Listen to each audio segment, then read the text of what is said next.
So this is the next video. We did populating your setting with 3 major NPCs, but now I'm going to talk about that first quest. I mentioned it before because this is the opening act of your campaign, and it's quite important because it sets the tone. It sets the insert storytelling and narrative things here, but the point is it is important. Is all you need to know, because what you need to do is you need to set up the setting. Got to set up the bowling pins to be knocked down.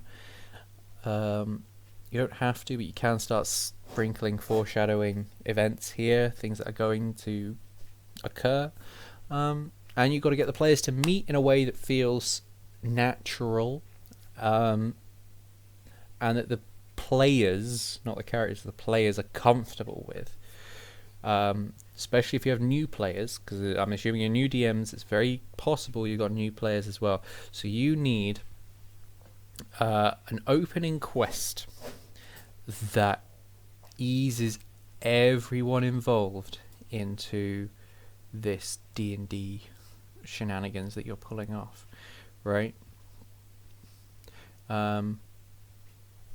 So first of all, it's thinking of how do your players meet? How do the characters meet? I would recommend, if you can, implore at least 2 people to know each other, because then that immediately it makes it easier. But as in characters. But if you can't, it doesn't really matter. So what are ways to start? I mean, the starting location is less important than the starting things that are going on. And you should tailor this to the level of skill that your players have. If if the majority of your players are new to the game completely and have a very rudimentary or basic understanding of the rule set you're using, I have 5e in mind, but I guess this advice goes for anything. You need to set up something very, very simple. Thinking clever will just confuse everyone if they're new. You need to be starting in a place. It's basically like a game tutorial, like a video game tutorial is what you want. You want them starting in an environment where they can make skill checks, attack rolls, but there's no consequence for their actions. So an easy thing to do would be, if they're all adventurers and all the characters are adventurers, you get them to sign up, and the captain of the guard wants to put them through their paces to see if they're any good. You know, like there's flyer on the wall and it says we need adventurers to do this low key thing, this low level series of events, and you have the players starting off and they are applying for it. They're like, we're going to do this, and the captain of the guard goes, you what, mate? You don't look like anything. You look like you couldn't take a chicken. Why don't you show me how you swing that sword against that dummy over there? And then you can explain how attack rolls work. And you say, well, you look like a mage. Perhaps you could show me if you have any magical ability. And then you get them to cast a spell. And then there's a heavy thing, and you get my point. You just go through skill checks. You go through this stuff, and then you can say, I'm going to have a bash at you. Let's see how well you can defend yourself. And he's going to make an attack roll, and then you can explain armor class. So, and then that can lead into your first quest, which is do this low level thing. And that low level thing should be something very simple, like there's rowdy individuals that are causing trouble, and you just need to go talk them down. Introduce your players to social encounters as well as so this is an example that I have used. I've used this following example. I had 4 characters, and they entered into this town. They were looking to make a name for themselves, up and coming adventurers, which hopefully your players are gonna have. Their characters are gonna want to do heroic things. They came in, they were like, we want to make a name for ourselves. And I didn't let them choose any of this. I had them, you are in the town, you wanted to make a name for yourselves, as you said before, and you've approached the captain of the guard in this town and said, Is there anything we can do to help, because we want to make a name for ourselves? You'll word it better than that, obviously. This is a rough example. But the captain goes, well, as I literally what I just said, you don't look like anything. Show me what you can do. And so I went through attack rolls, I went through armor class, I went through spells, I went through a first level spell, but I didn't make it cost a spell slot at the time because it was basically just an extended tutorial. Or did I? I think I did, but then there was nothing else that day, so it didn't matter. Anyway, the point is that I went through all of the combat-based things, and then he said, well, there's actually some people shaking people down for food, because we've got a food shortage. This was if it tied into a bigger narrative. There was going to be... I'll explain the whole thing. So the captain says, there's a food shortage, and there's a couple of ruffians who are robbing people for food. Can you go... Can you go sort them out? Dissuade them? Can you stop them? We don't want you to kill anyone, because that's murder, and you're not justified. You don't have that authorization. So if you kill someone, we will have to arrest you. So immediately you set up, there's cause and effect, there's rules, but you've explained a bunch of mechanics. They have an objective, but they know that you can tell them, well, there is actually a mechanic in the game to not kill people. Oh, what is it?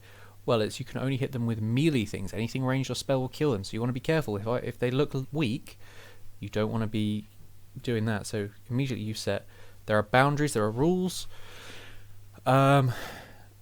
He also said that you can go outside the rules, but there will be consequences. You'll be arrested. And this was on the other side of town, deliberately, because they have to pass through town. So they start walking. I described them walking, and about halfway through, there's a little girl crying.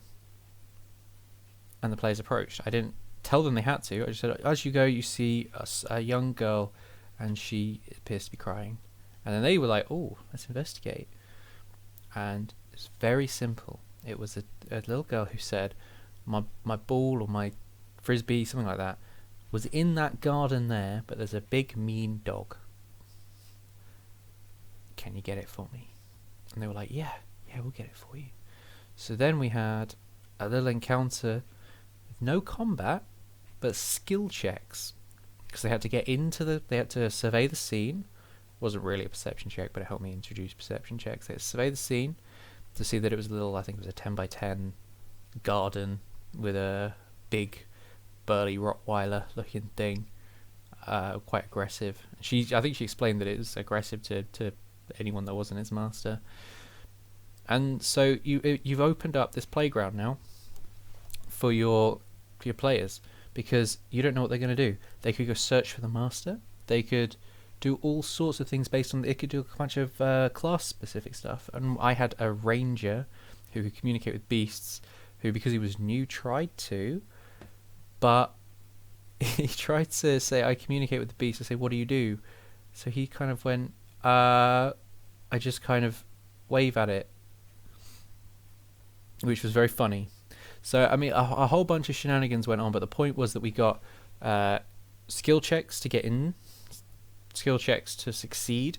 People failed checks, and there were ramifications for that, but there was no threat, because the stakes were so low that it didn't matter, but it introduced all of the core concepts of the game. And they got it back, they give it to the girl, they carry on, they find the ruffians who talk smack. So then you open a social scene, and then you can roll charisma, deception, all these things. You want to really emphasize the social aspect of it. If not outright tell your players this will be we'll start with, this is to show you a social encounter, to get them to talk. You can win this without fighting. But then if it does come to blows, you can remind them you were told you're not allowed to kill them, or you'll get arrested. So they do this. Your players do whatever happens. They return to the dude, who says, "Oh, that's really good. Why don't you just wait in there? I'll see if we've got anything for you." So they go in, and then boom, town's attacked by goblins. And now you introduce, there is a real threat. These goblins are going to try and kill you. Roll initiative. So now you can roll through initiative and a deadly encounter where they can use anything at their disposal. Not deadly as in encounter CR level, but deadly as in potentially you're shooting to kill. So you overcome the goblins because it should be really easy. You should have like 1 or 2, or low CR creatures. And the captain goes, "Wow, you actually killed them. That's impressive." So you bolster the confidence of the players. And then he says, and then see what the players do, because they might want to find out what the hell's going on. And then it's revealed, I think I've revealed it, that the caravans full of food, or the wagons with food, were getting intercepted along the road. That's why there's a food shortage. And I can't remember the exact reason, but the goblins attacked for a reason. But the point is, you can now track them back. So now you've got survival checks. You can introduce the concept of, you can track creatures. You can do stuff like this, because if the players don't pick up on it, you do them, and then you lead the tracks into a little goblin village, or I think a goblin camp with a bunch of food. And I think maybe prisoners, so you can introduce saving prisoners. The point of that is that you introduce sneakiness, because whatever happens, they get the drop on the goblins. They can look at the camp, come up with a plan, introduce it, and try and be stealthy. So you can describe stealth checks and surprise rounds. And again, this shouldn't be difficult. There should be no way that the characters die here. So that they overcome this, and then so they clear all the goblins out.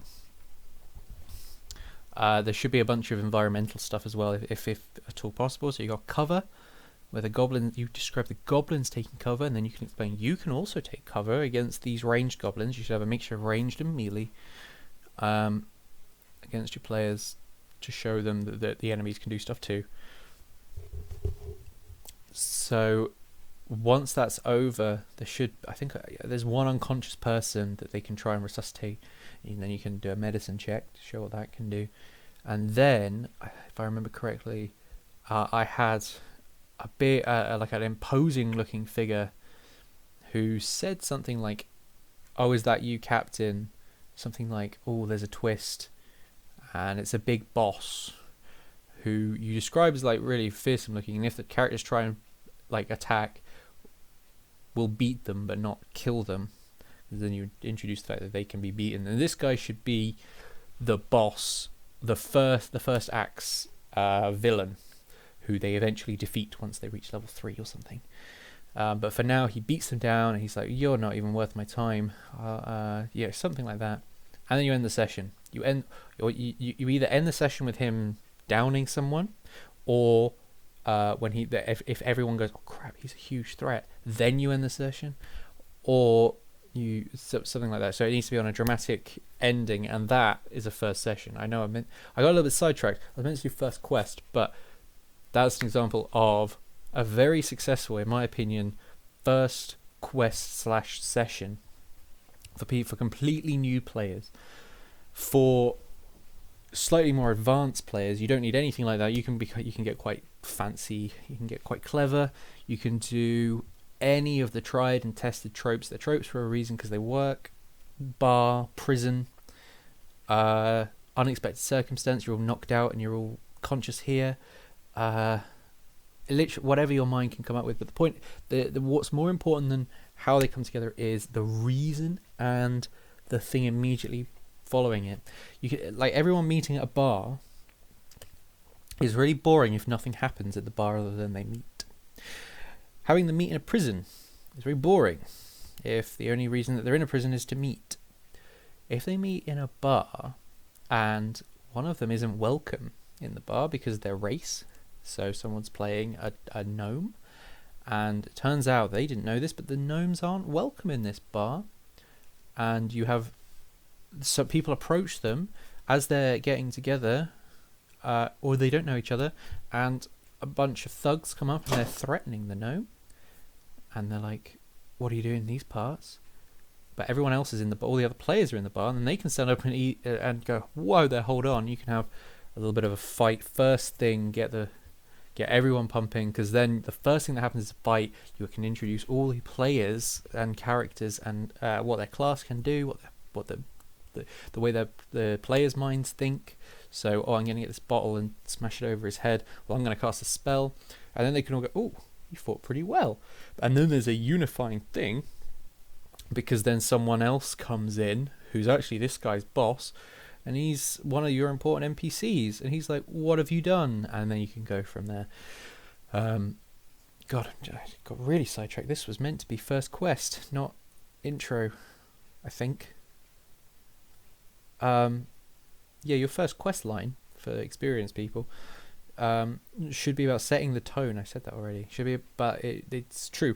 You should be setting up the events that are going to happen, but very low key, because remember, your people are plebs. Level 1s to in fact level 1 to 3 are plebs. They are just above average, and if you rolled poorly for stats, they're not even that some of the time.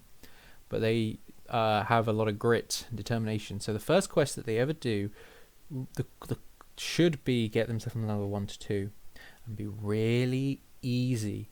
There should be no threat of death, unless you're running a super gritty, realistic campaign, or someone does something really stupid. But if everyone plays relatively normally, if there's a threat of death, it's going to turn people off. If somebody dies in the first session, the view of the whole campaign is going to change. So it's very much based on how experienced your players are. But I mean, I would do something, if I was you, I would do something very similar to what I described for very new players. And if they're experienced players, you just need to give them something interesting that's going to challenge their brain, and get them hooked in the world. So you need to introduce at least one of your 3 important NPCs. You need to have them overcome adversity. You need to have them probably beaten and set up a villain. Or you just need to have them clear out the basement of giant rats, and they come out, they get some gold, and then the plot kicks in once they're level 2. That was really rambly. What else were you expecting from me talking? There was literally no script for this one, so this was all freeform, and I think it showed. But hopefully you've got some information from this. Let me know if you haven't, so I'll hone in more if this has been useless. I probably will do another quest video with more refined focus, and more of a focus on if everybody isn't new. But I gave a lot of focus to the new, because the whole concept of this was new GMs, so kind of the implication is new players, although that's not strictly true. But yeah, that's it for this video. This is nearly 20 minutes. They won't all be this long, he says, hopefully. But yeah, hope you got something out of it.